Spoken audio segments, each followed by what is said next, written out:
I'd be delighted to provide a detailed summary of the story of Adam and Eve. This tale is one of the oldest and most well-known in religious and cultural history, predominantly featured in the book of Genesis in the Bible. Creation of Adam and Eve. God created the first man, Adam, from the dust of the ground and breathed life into him. He placed Adam in the Garden of Eden, a paradise filled with beautiful plants and animals, to live and care for it. God saw that Adam was lonely and decided to create a companion for him. Using one of Adam's ribs, God created the first woman, Eve. Life in the Garden of Eden. Adam and Eve lived in the Garden of Eden, a place of perfect harmony and abundance. They had everything they needed and were free to eat from any tree in the garden except one, the tree of the knowledge of good and evil.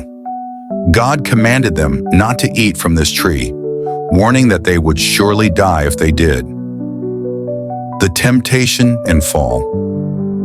One day, a serpent, which is often interpreted as Satan, approached Eve. The serpent questioned God's command and suggested that eating the fruit from the forbidden tree would not lead to death, but instead grant them knowledge of good and evil, making them like God. Eve, enticed by the serpent's words and the appearance of the fruit, ate it and then gave some to Adam, who also ate it. Consequences of disobedience. As soon as they ate the forbidden fruit, Adam and Eve became aware of their nakedness and felt shame. They made coverings for themselves from fig leaves and hid from God. When God confronted them, Adam blamed Eve and Eve blamed the serpent. As a result, God pronounced several judgments. The serpent was cursed to crawl on its belly and eat dust. Eve and all women after her were cursed with pain in childbirth and a desire for their husbands, who would rule over them. Adam and all men after him were cursed with a life of hard labor and toil to produce food from the ground, which would now be cursed with thorns and thistles.